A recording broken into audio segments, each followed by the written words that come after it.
Hello mga kapobre, ito inyong lingkod pobreng ina. So man tao kaon paniod to mga kapobre. Unya, sus digid mahimo nga mag niabot na ayuda. Ayuda ice cream. Mm. Sakto kay mga kapobre ba kay grabe ka init sa panahon. Unya, sakto kayo nga nag-cravings og ice cream unya. Ay niabot nga ayuda. O si, unsa pay atong buhaton di kaunon. mm. Ang flavor niya mga kapobre is mixed mango at saka ubi and may vanilla. So lami ni siya mga kapobre. Ang naghatag ani mga kapobre is mao gini ilang negosyo. Negosyo ni nila diri sa Medellin. Ug mao ni nakapabuhi sa ilang pamilya, mao nakapaghuman sa iyang mga anak, nakapag-graduate sa iyang mga anak mga kapobre.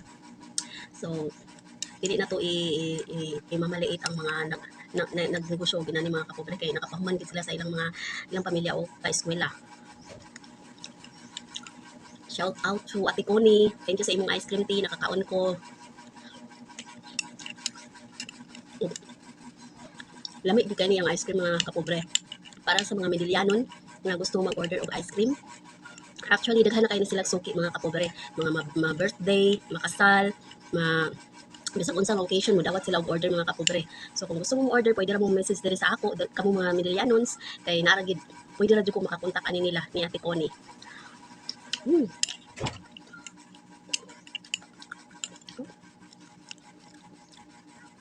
Ay, nahulog mga kapobre. Wala na. Gusto ko na ako ipakita ang texture sa ilang ice cream. Pero kung gusto nyo mga makakita mga kapobre, pwede rin mo order.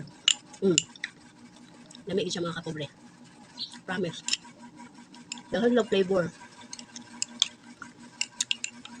Alamian ako nilang ang flavor mga kapobre is mangga. Mangga mga kapobre, ang galahan ko nilang ang flavor.